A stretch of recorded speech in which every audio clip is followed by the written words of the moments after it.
Good morning. Thanks very much for joining me. My name is Deborah Brosnitsky, and I'm with the HR team here at Power to Change. Wanted to walk you through the staff review for this year, and I wanted to kind of talk to you a little bit about some of the changes we made. We haven't made very big changes. What we've done is kind of made it easier for staff and supervisors to access the staff review, and we've given it more of a flow so it's easier to follow and easier to complete. It should take you about the same amount of time to do it, but there are certain steps involved, so you have to follow the steps accordingly to make sure that you don't miss anything. So the first thing we start with is the staff review. And it's important that the staff do their review first before the supervisor does their review, because what the staff answer, the answers that they give, gets populated into the supervisor's review sheet. So the staff doing their review is what triggers the whole process.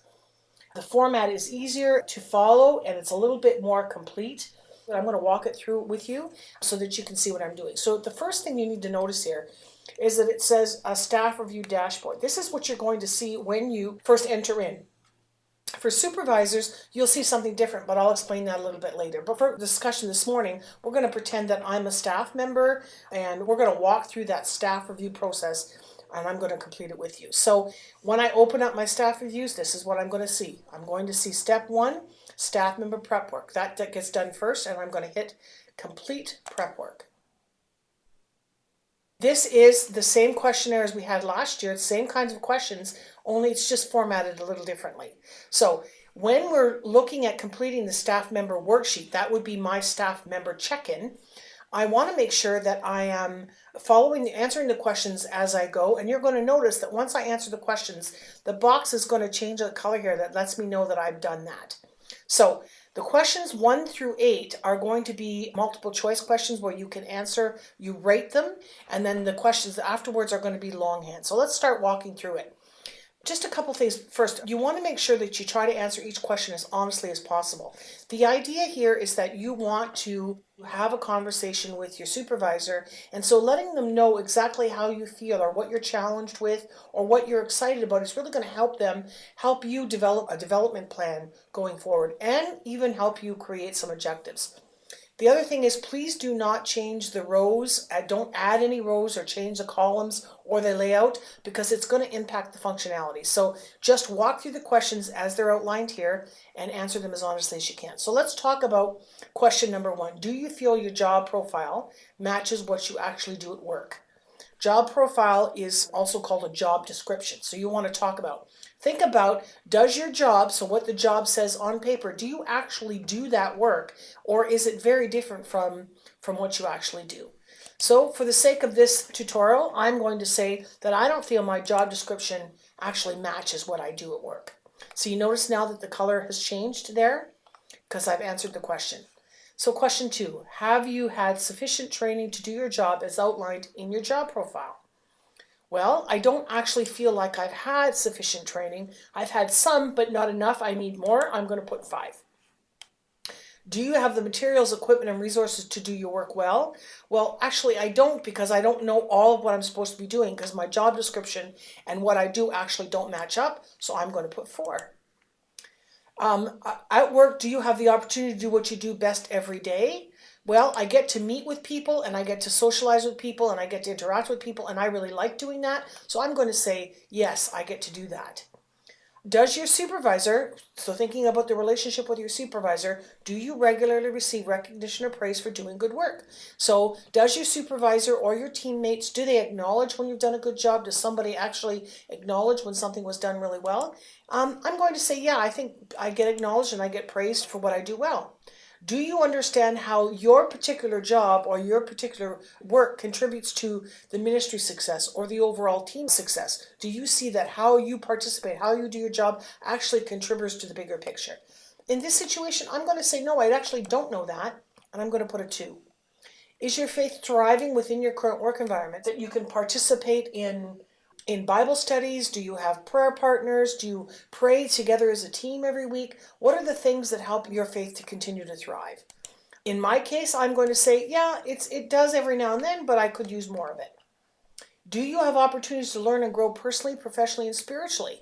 So in other words, do you see opportunities for more training? Do you see opportunities for taking on a different, more leadership role? Do you see opportunities for growth and development, whether it's personally, professionally, spiritually? Is your supervisor open to taking on new tasks or to do something different? In this case, I'm going to say, actually, I don't think my supervisor is able to do that. So I'm going to put a 6 there. So now you've answered the questions between 1 and 10. And as we've answered them, 1 being not enough or not too much, and 10 being everything is great and you are quite happy with the role. So if you could change one thing about your job today, what would that be? And so you really want to try to be as honest as you can, again, in this section, and write out as complete an answer as you can think of. And be honest with your supervisor. So I would like to say, if I could change one thing about my job, I would say I would like more leadership opportunities. I don't know what that looks like, but I'd like to talk to my boss about it to see if he could help me decide what that might look like. So that's what I'm going to put for that. I'm going to say, so the colors changed again. What risks would you take in the next year in your current role if you knew that you would not fail? So in other words, dream big here. If you had everything being perfect and you had an opportunity to do something you've always thought you'd like to do and you knew it was going to succeed, what would it be? And put something in here that you've always wanted. Dream big, reach high here. So if I could do that, if I could take a risk in current role, I think I'd like to manage a program. So manage a program, or manage a program event. So I'd like to, if I was a student on campus, I'd like to spearhead some big event on campus, or I'd like to be the one that drives some big major activity. Whatever your dream is, or whatever you're dreaming for, that's where you put it. Now this is how you relate to your supervisor. This question here, do you feel we meet frequently enough to enable you to do your job effectively? So do you have enough time with your supervisor? Do you get enough face-to-face one-on-one time, whether it's virtual, which could be by Google Hangout or Skype, or you meet one-on-one once a week or once a month for coffee? Is it enough for you? Do you meet once a month, but you really need it to be more once every 2 weeks, or you need it once a week? Like, here's where you talk about if it's sufficient. I'm going to put in this situation, I would like to meet weekly rather than monthly. And then it asks you a secondary question, which is what communication would help. And I would say I would prefer email confirmations of items discussed. Because sometimes I feel like what we've agreed to in our discussions actually is not what turns out I was supposed to do. So I want to make sure that we're confirming and both on the same page. So confirmation of email, that would be helpful to me. All right, what are the goals that you have? Now these are career goals. Where would you like to see your career? So right now, what's the position that you're in, and where do you think or would you like to see your position go in 5 years? So in my case, for this tutorial, I think I would like to be team lead in 5 years. Now I don't know what that looks like, and I don't know the steps I need to take it, but I'm telling my supervisor now it's something I'm interested in. I'd really be interested, and I'm going to need his help to help me get there. What do you need from me? So your supervisor is asking this question. What do you need from me to help you in your career development? I'm going to say guidance, direction, and input on leadership opportunities, and I think I'd like to be would like to participate in the LDI 1. To participate in Leadership Development 1. Okay, so that's what I'd like to do. That's where I would like to be, and I'm telling my supervisor that's what I'd like to see. The final question is, what brings you joy in your work? So this is an opportunity for you to share with your supervisor what makes you happy. Like, what brings you joy? Do you like the idea of going on campus every day? You like the idea of or working with your teammates, or do you like the idea of being able to be creative in your role? Do you like to be able to be creative in writing, or you like the idea of organizing something? What is it that brings you joy? In my case, I'm going to say I really like working with the team that I have. I really like working with my team. Great. So that's the part where I'm reflecting back on. I'm looking at my job specifically overall, what I do, how I do it, who I do it with. Now we're going to look back a little bit on last year's how I'm going to rate my performance, or what I think how well I did, or where my challenges were for last year. So this is an opportunity for me to really self-assess myself and really be honest with the things I did really well, or the things I thought I did really well, and the things where I could really use some support on because they were a bit challenging for me. So let's explain the rating program first. Let me talk about the rating piece first. So the rating is, it goes from not performing to outperforming. The not performing is when you're actually not doing the job at all. For whatever reason, you're not able to meet any of the job requirements. Underperforming means that you're doing the job, but you're really needing a lot of assistance, and you really need a lot of support because you're not quite sure, you don't have a real full grasp on what the job is requiring. When you're performing, that's where most staff fit in. Most staff are performing their job and they understand what they need to do and they get it done every day. Leading means that you're above and beyond the expectation. You're actually getting your job done and you are helping others. Okay, so you're teaching other people how to do it. You're assisting other people in getting their job done.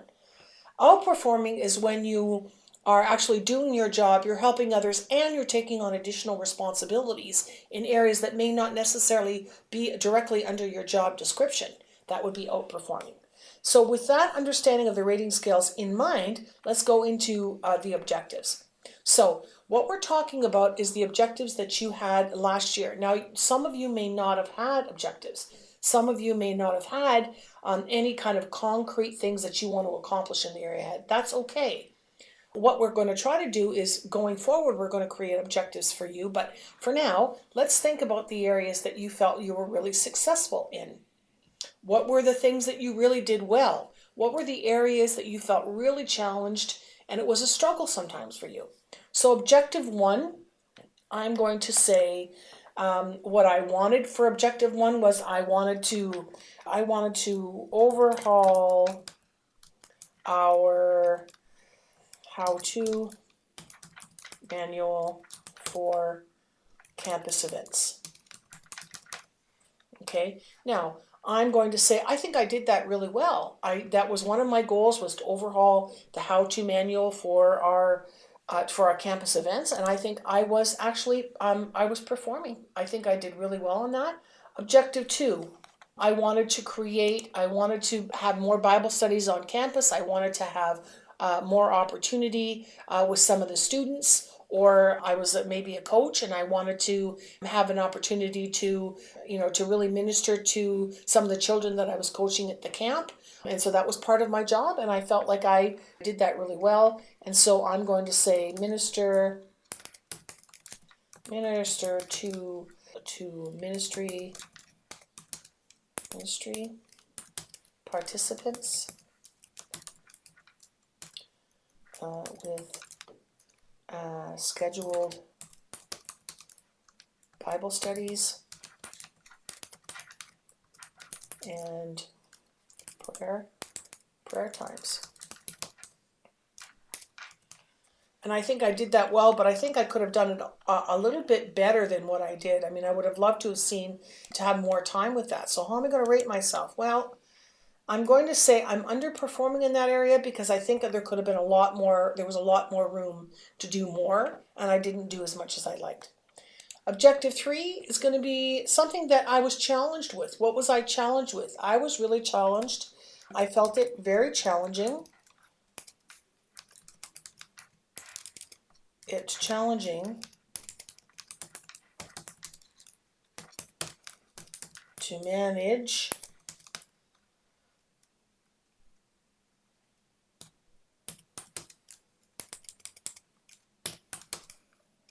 my job duties with extra assignments. So in other words, I had my job and then I was taking on extra assignments to help out here with some event, or I was helping out with something else, and I have found it difficult. So that was a real challenge for me. The time management piece was really difficult. So I'm going to say that I was underperforming on that too. Okay, so what we're talking about here is that there could be some successes. And so you want to make sure that you're putting both the successes and the challenges down. And then your supervisor, it's all going to be populated into his or hers worksheet, and they're going to see these things, and we're going to use them as discussion points when you get together. All right, now let's talk about objectives going forward. This is the opportunity where you can actually have some solid, measurable, tangible objectives for the year ahead. So again, you want to be able to look at your job profile with your boss and say, your supervisor, and say, okay, my job profile lines up with what I'm doing. So now let's make some objectives based on my job profile. So if you are a campus member or an AIA athlete or DRIME or whatever ministry you're with, look at your individual job description and develop objectives based on that job description.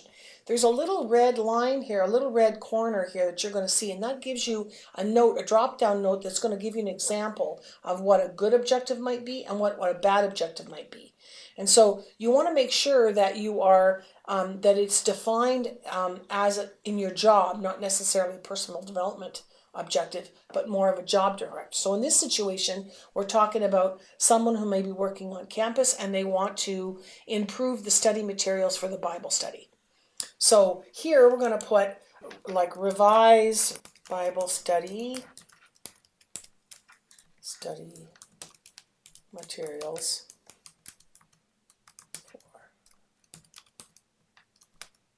So this is one of my objectives. Keeping in mind that your supervisor is going to also look at these objectives for the year ahead, and he or she is going to think about where they'd like to see that position and you in particular go, what your objectives mean. So what you're going to do is you're going to have a conversation about how these two may mesh up, whether it's, you know, you take on one of the things that they would like to see you do, or they add into what you're actually suggesting as an objective. You work it out. You come to a compromise for the three objectives that you're trying to develop here.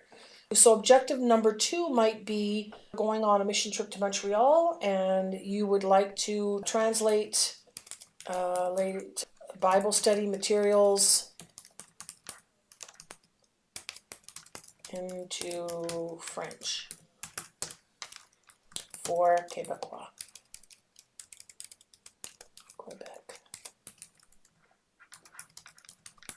For Quebec trip.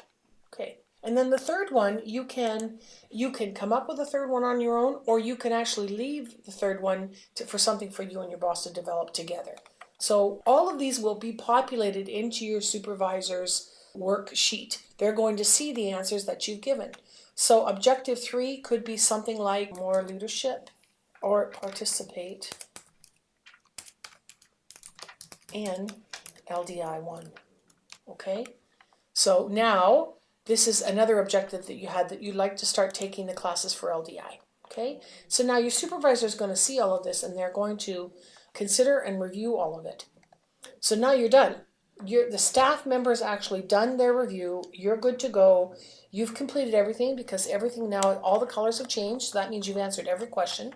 But you've got one more thing before you sign out of here, and that is that you need to submit your answers, because the submission of your answers is going to populate into the supervisor's worksheet. So here we go. I'm going to go up to the Google Docs menu bar, which is up here right underneath my name. It says File, View, Insert. Right at the area, and it says Staff Reviews. I'm going to click on Staff Reviews, and I'm going to hit Submit. And then it's going to say authorization required. That means that Google's asking me for authorization to let the script that I've just completed run. I'm going to say continue.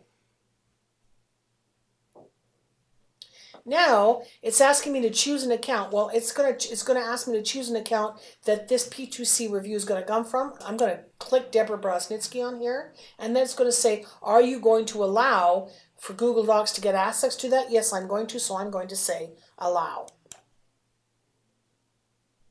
Now it is all done. It's done. It's now been populated into your supervisor's worksheet, and now your supervisor is going to take over. Expect a phone call from your supervisor setting up a time to sit down and talk about this kind of stuff. So for the staff that don't have direct reports, you're okay. You're good to go, and you can check out. For supervisors who are continuing, you need to stick around with me for a little bit, and I'm going to take you through the supervisor's worksheet. So thanks very much, those people that are signing off now. Supervisors, stay with me. We're going to go on to the next step.